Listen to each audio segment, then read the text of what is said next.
উন্নত জীবনের আশায় ইউরোপের দেশ, বিশেষ করে আমরা যদি বলে থাকি ইতালিতে যেতে চেয়েছিলেন সিলেট সহ বাংলাদেশের অনেক তরুণ। তাদের মধ্যে আমরা খবর পেয়েছি যে সিলেটের 18 জন যুবকের নিশ্চিত মৃত্যু হয়েছে এবং আরো 21 জনকে জীবিত উদ্ধার করা হয়েছে, তারাও বাংলাদেশি বিভিন্ন প্রান্তের বাসিন্দা। যতটুকু জানতে পেরেছি তারা সবাই মূলত বাসমান ছিলেন ভূমধ্য সাগরে। সুপ্রিয় পানি ছিল না, খাবার ছিল না। প্রতিজনের সাথে দালাল যারা মানব পাচারকারী ছিল তাদের আসলে চুক্তি হয়েছিল 12 লক্ষ টাকা করে।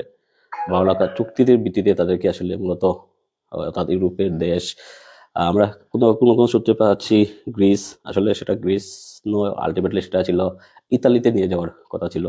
আর যাদের মধ্যে মৃত হয়েছেন তাদের মধ্যে আমরা 4 জন, অর্থাৎ সুনামগঞ্জের দিরাইয়ের যুবকের নাম পেয়েছি, তার মধ্যে 5 জন জগন্নাথপুরেরও নাম পেয়েছি। আমরা একটু একটু জানার চেষ্টা করি আসলে কারা আসলে এই মৃত্যুবরণ করলেন, কেনই বা তারা আসলে উন্নত দেশের আশায় এই পথ পাড়ি দিলেন। মৃতদের মধ্যে 5 জনের পরিচয় পাওয়া গেছে, মূলত দিরাইয়ের। তাদের মধ্যে হচ্ছে সুনামগঞ্জের দিরাই উপজেলার কুলঞ্জ ইউনিয়নের তারাপাশা গ্রামের আবু সর্দারের ছেলে মোহাম্মদ নুরুজ্জামান সর্দার ময়না, যার বয়স 32 বছর। মৃত কারি ইসলাম উদ্দিনের ছেলে মোহাম্মদ শাহান এহিয়া, বয়স তার 22। আব্দুল গনির ছেলে মোহাম্মদ সাজিদুর রহমান, বয়স তার 26। রাজানগর ইউনিয়নের রনারচর গ্রামের মৃত আব্দুল মালেকের ছেলে মুজিবুর রহমান, 40। ও করিমপুর ইউনিয়নের মটিয়াপুর গ্রামের মোহাম্মদ আনোয়ার হোসেনের ছেলে মোহাম্মদ তারেক মিয়া, যার বয়স 24।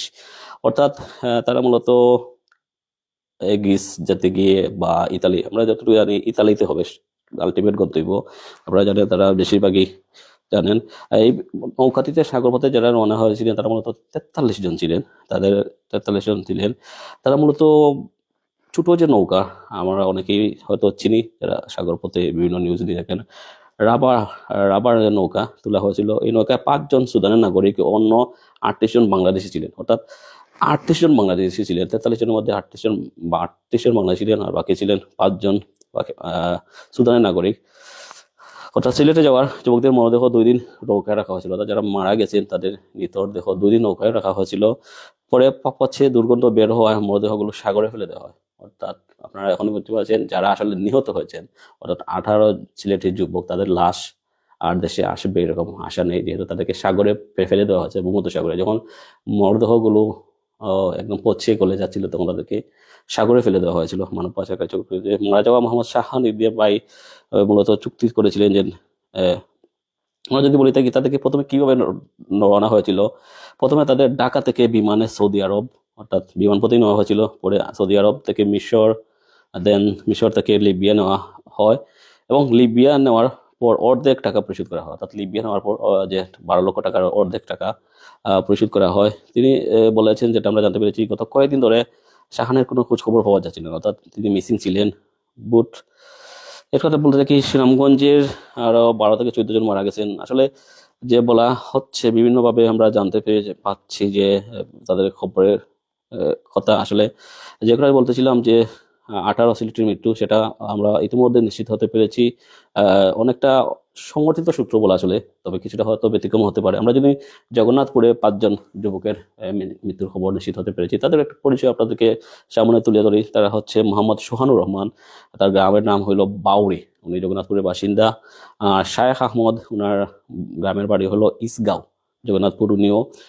নাইম, মোহাম্মদ নাইম কবিরপুর, ওনার বাড়িও জগন্নাথপুর।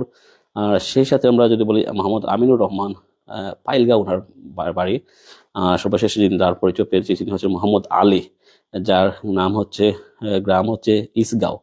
অর্থাৎ আমরা একটা কথা বলতে পারি, জগন্নাথপুরের একই গ্রামের 3 জন যুবকের মৃত্যু এরকম খবর পাচ্ছি। যেটা আমি বলতেছিলাম, ইউরোপে যাওয়ার স্বপ্ন সিলেটবাসীর বরাবরই বেশি, বিশেষ করে ইয়াং জেনারেশন। আপনারা জানেন আইএলটিএস দিয়ে ইউরোপে যাওয়া অনেকটা কঠিন এই মুহূর্তে, পৃথিবীর বিভিন্ন দেশে যাওয়া অনেকটা কঠিন এই মুহূর্তে, বেশা রেশিও একদমই নেই। সেক্ষেত্রে পরিচিত একটা রুট হয়ে গেছে লিবিয়া টু ইতালি গ্রিস, এই রুটটা ভূমধ্য সাগরে পাড়ি দিয়ে অনেকেই ইতিমধ্যে বসবাস করছেন, পৃথিবীর বিভিন্ন দেশে উন্নত জীবনযাপন করছেন। তার মধ্যে অনেকটা অংশই আসলে মারা যাচ্ছেন যার খবরটা আমরা আসলে পাচ্ছি। তো যেগুলোতে হচ্ছে 18 যুবকের যে মৃত্যু খবর, তারা আসলে সাগরে বেশি দেওয়া হয়েছে, তাদের মৃতদেহ দেশে আসবে এরকম আশা করাও আসলে সমীচীন না। আরও 21 জন বাংলাদেশি রয়েছে, তাদের পরিচয় আমরা আস্তে আস্তে আপনাদের সামনে উন্মুক্ত করব।